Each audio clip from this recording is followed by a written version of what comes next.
I'm talking with Tejan, the principal of ITTOG, the Institute of Travel and Tourism of the Gambia. Tejan, can you tell me what the goals are for the Institute? Well, the goals are mainly to provide a good learning environment for students, and also to ensure that they have a good career when they leave here, and to be able to adjust. Mainly, the main objective is not to give them an opportunity to learn something, but also to be independent in terms of creating their own business rather than going to find employment for themselves.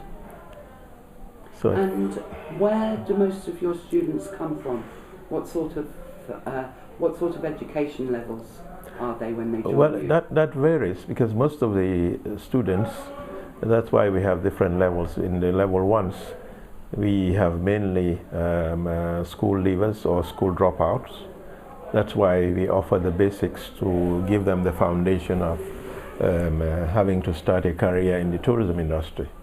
So they vary. Some are high school graduates, and some of them are also people who've been into the industry and have only practical experience for many years, and then they want to have that little piece of paper to ensure that they have something to show for it, working in the industry for more than 5, 6, 7, 8 years without a certificate.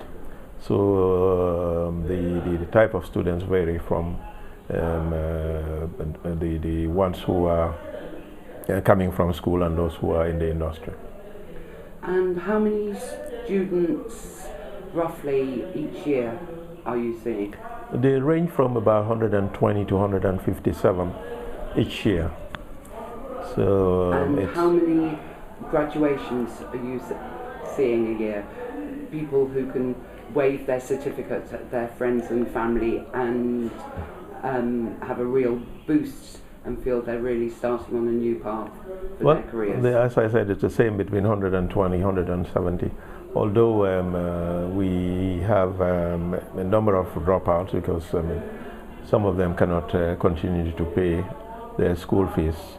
And most of the time, we have parents who are trying their level best to ensure that their children have education, but sometimes they fall short of paying the school fees. So you have a lot of dropouts, and sometimes, most of the time, the parents try and then come to convince me that, okay, help my child to complete. After the completion, I'll come and pay you.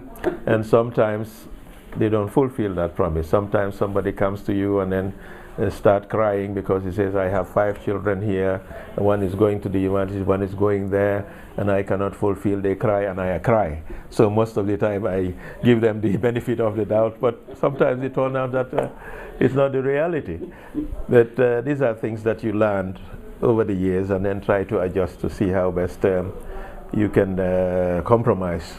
But yet still it's draining the resources of the school. Each year we have debts of over 200, 300,000, which is not sustainable. So I'm trying to be very strict now in terms of collecting fees. But I minimize the ones that I send home, because you have to understand the social fabric of the society to be able to cope. Thanks, Tejan.